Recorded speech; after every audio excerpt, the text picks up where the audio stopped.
What's going on, guys? Cody from Motorcycle MD. In this video, we are reassembling the top end on this MT125. We have to deal with a couple of carburetor issues. I don't know why I keep getting dealt these dumb carburetor issues, but we get to hear this thing fire up and run for the first time. And if you like working on motorcycles, then this is like the best part of working on motorcycles. So, enjoy.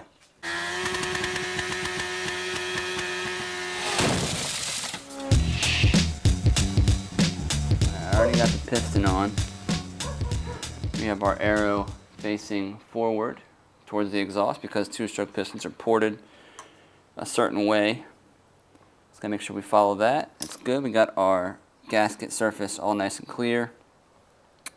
I need to put the pin circlip on this side still. Also on the two-stroke rings, we got a little bit different setup than normal.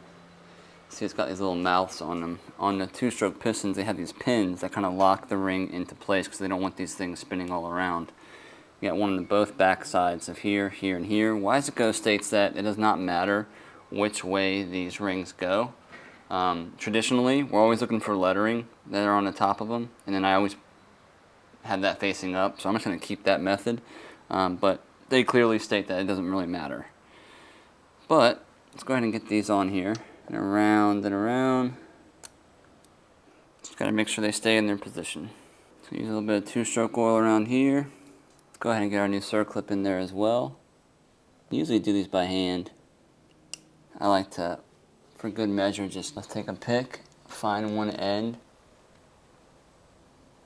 and just move it.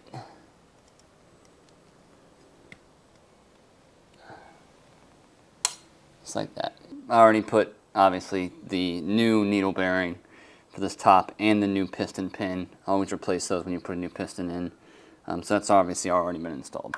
Let's go ahead and put our new base on.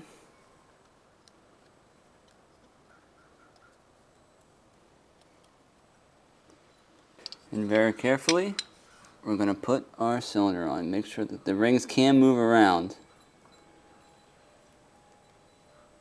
I don't have a piston ring collapser, so just want to take our time. I'm going to put this piston down a little bit. There we go.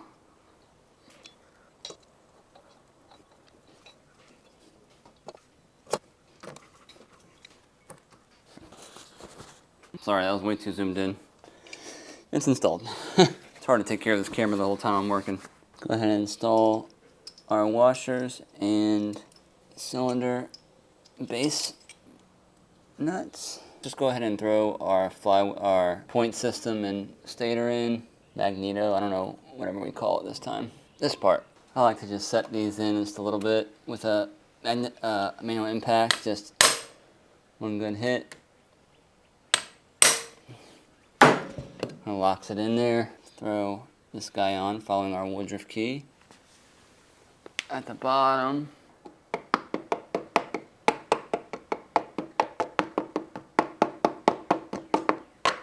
there we go. Yeah, we're in there. I'll put some lightweight Loctite on this main flywheel nut. The torque specs for this stuff is so light. It's like 16 foot-pounds. It's kind of wild to me. This is not the right tool, I don't think. But I don't care.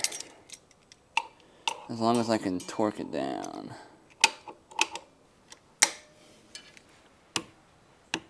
We got some piston movement, baby. Remember how loose it was last time? Forgot that I haven't cleaned the head up a little bit. I'm just gonna use some carburetor cleaner and go after a little bit of pieces that are stuck all up in here for the secondary hole. That section's all cleaned up, little wire wheel action. Very flat surface. We can just take this.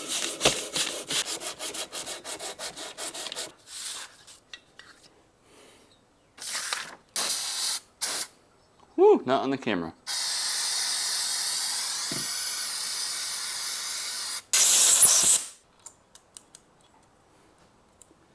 That'll be good. Stock, well, I guess we'll call it the head gasket.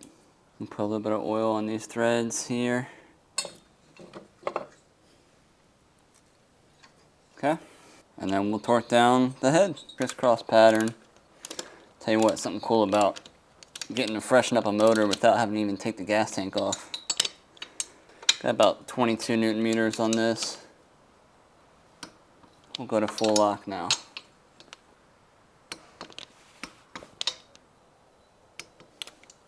And yes, I go back one more time. I'm gonna push forward without you guys. All right, so we got everything back together. Everything's kind of buttoned up, ran some original lines for the carburetor.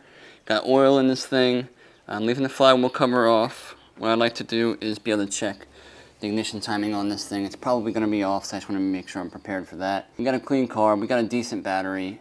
We got the oil line disconnected right now, locked in to drip into our pan, so we can just make sure and verify that the oiling system is working. I'm going to mix this pretty heavy with about a 30-to-1 mix right off the bat. Hey buddy. And just for a break-in oil and gas mix, and we'll see how it does. This will be the first start up with the new top end. No adjustments have been made. This thing has not been fired up at all. It's nice and cold, okay.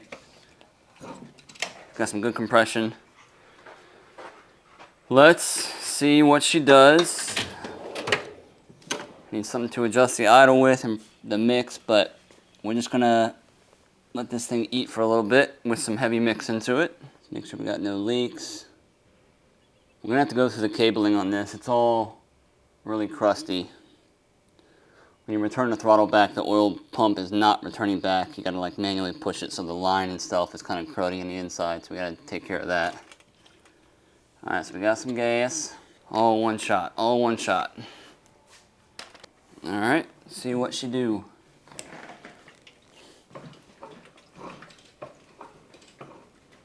No choke.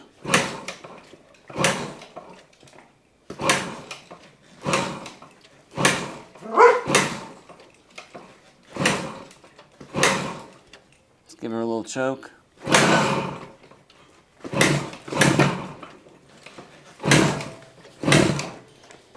Let's adjust the idle a little bit. Other side. Woo!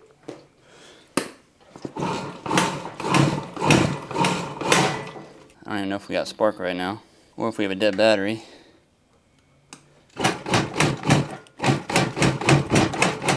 Nothing. Our timing, our ignition timing could be off. Okay. So far, nothing. We got battery power. What do you need, girl? What do you need? Let's just kill switch a little bit.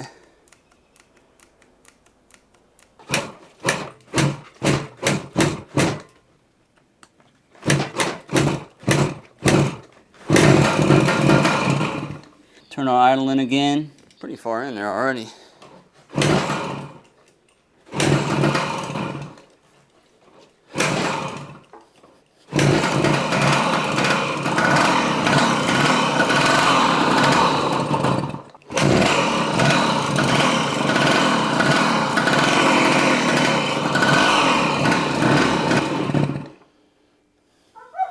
Okay, going to half a turn on the air.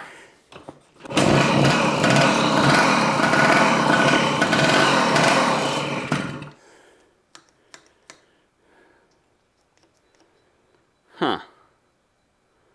It's like our idle screw is bottomed out, but both the air and the idle screw are like the same size. That's kind of weird. It could be our ignition timing. We did have that off, and I haven't static timed it. Yeah. All right, let's work on the ignition timing. All right, so after checking the ignition timing, it's not that. I'm honing in though. So I think it's got to be my fault. But I was, once again, much like the CB125 stuff, I could not get this thing to idle up. And what I was finding was that when I turned my idle screw in with a spring, and this is how simple things can go wrong. Turn this thing in all the way until it stops. Right there.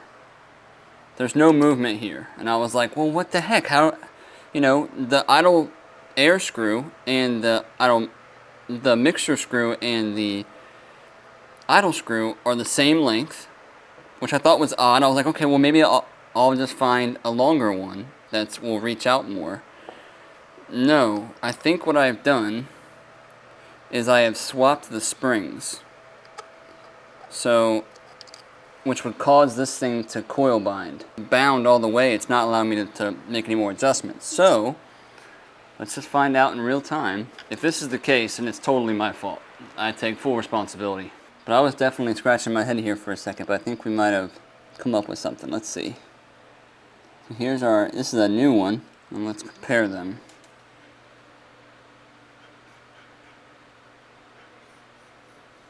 They're the same height. What about the new spring? Oh crap. Dude, all these springs are the same height. Okay, so I'm a little confused. These are the springs that came in it. The left and the right. That's a new spring that came in the carb rebuild kit. And these are the screws that came with the bike. This one and this one, this is a brand new one. But I'm coil binding with those springs. I can try this one, which is a much taller adjuster. So that's what we're gonna do. My mind's still a little bit blown, but it's definitely coil binding, and I can't get my adjustment out of it. But this thing ran before, you know, so it's kind of hard for me to think anything of it being wrong. Let's go ahead and turn this in all the way. We'll do one full turn out right now. This is an air mix screw. A little bit different than fuel. Can we get it to adjust with this one? Unless there's like two springs in there. No, I mean, it's just coil binding. And won't let me screw it in anymore. You can watch this guy, see if he moves. He's moving. It's not a lot. I don't know why I keep getting dealt these weird idle adjustment issues. It's like these springs are too long. This was the one that was in it. And that's as far as it's gonna go right there. If I keep going, I'm gonna tear the threads out of this thing. I can always clip the spring, you know, and shorten it, but let's just go with this longer one that I have. I think this is out of a CB125 rebuild kit. I don't know, let's try it.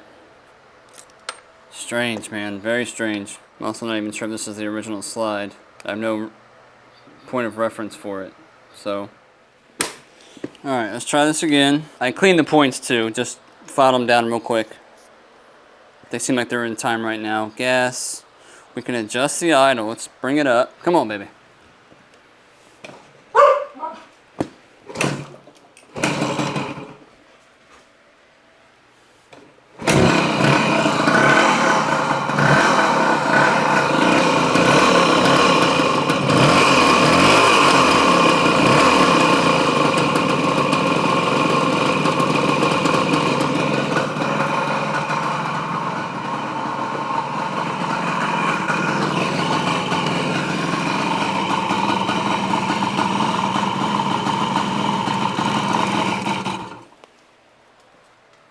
It's still like I can't get enough adjustment out of it. I have it pretty much turned all the way in, which is strange. Why do I keep putting my flathead screwdriver down? Yellow and black handle. Where did it go? I mean, yeah, that's turned all the way in. I might have to cut the spring down. All right, so I cut the spring down slightly on one of them.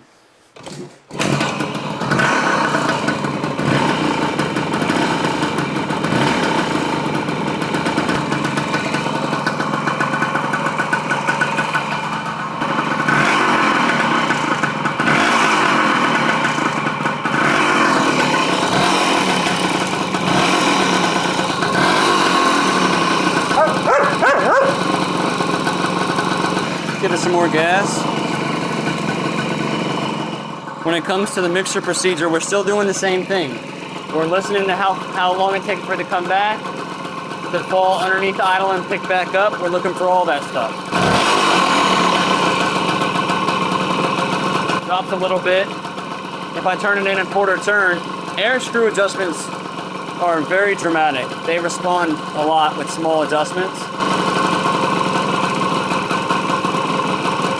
Sounds like it's a little bit lower.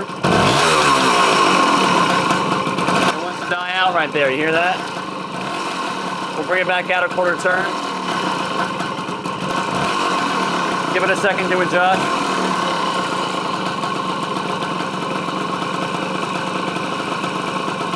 Idle sounds a little high. I'm gonna go out a small quarter turn. We're leaning it out at this point. We're adding more air. When we come out with the air screw, we're adding in more air.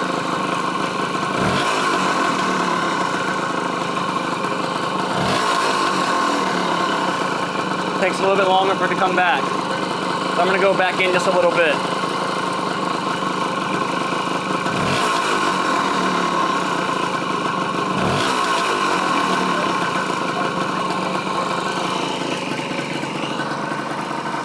All right, let's kill that.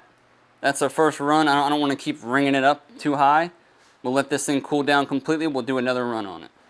All right, we got the fan on her. She's cooled down quite a bit. Let's fire her back up, let her get hot again.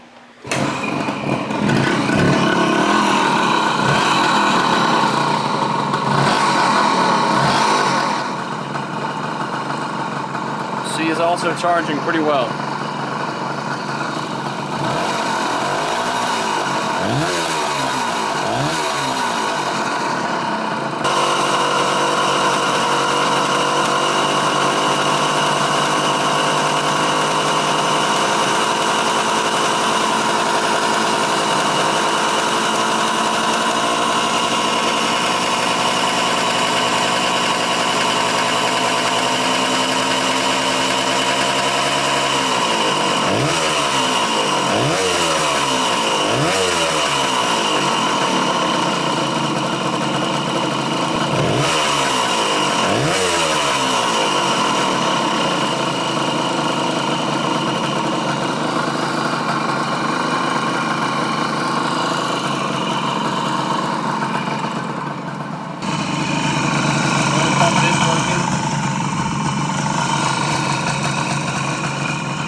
So far, so good. We have a running bike. We have an oiling system that does seem to be working. I have no idea what oil is in there. So before we take it off of its IV drip from the bottle, we're going to be diving into that probably next video a little bit more on just making sure that what we have is going to be good enough for this bike to run on the street. So I would consider this page turn for phase one. The bike is running. Now we're going to move on to front end, suspension, tires, electrical. We have a lot to get through. So hope you enjoyed the video. Please leave a comment below if you did and subscribe to the channel if you're into this sort of thing.